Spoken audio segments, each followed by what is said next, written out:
रत्नागिरी जिल्ह्याला पुढील 3 दिवस पावसाचा ऑरेंज अलर्ट आहे। सध्या पावसाची विश्रांती आहे, मात्र ढगाळ वातावरण त्या ठिकाणी पाहायला मिळत आहे।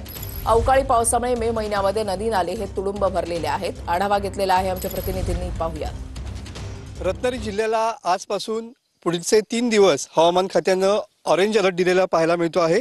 पहाटेपासूनच जिल्ह्यात धुवाधार पावसाची बॅटिंग सुरू आहे। 21 ते 23 मे पर्यंत पावसाचा ऑरेंज अलर्ट हा या ठिकाणी दिलेला पाहायला मिळतो आहे। मॉन्सून केरळच्या उंबरठ्यावर आहे, त्यामुळे अरबी समुद्रात कमी दाबाचा पट्टा निर्माण झालेला आहे। जिल्ह्यातील विविध भागामध्ये जोरदार पावसाच्या सरी ज्या आहेत त्या बरसताना पाहायला मिळत आहेत। मॉन्सून पूर्व पावसाच्या जोरदार सरींमुळे परिसर जो आहे तो जलमय झालेला पाहायला मिळतो आहे। आपण सध्या काजळी नदीच्या किनारी आहोत आणि सध्या भरती आहे। या भरतीमुळे सध्या तुम्ही बघू शकता की काजळी नदीचं पात्र कशा पद्धतीने या ठिकाणी पूर्णपणे तुडुंब भरलेलं पाहायला मिळत आहे।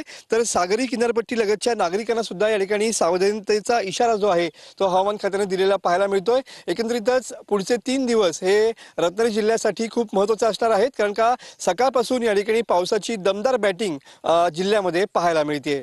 कॅमेरामन समित गजनेसह मी मनोज लेले, TV9 मराठी, रत्नागिरी।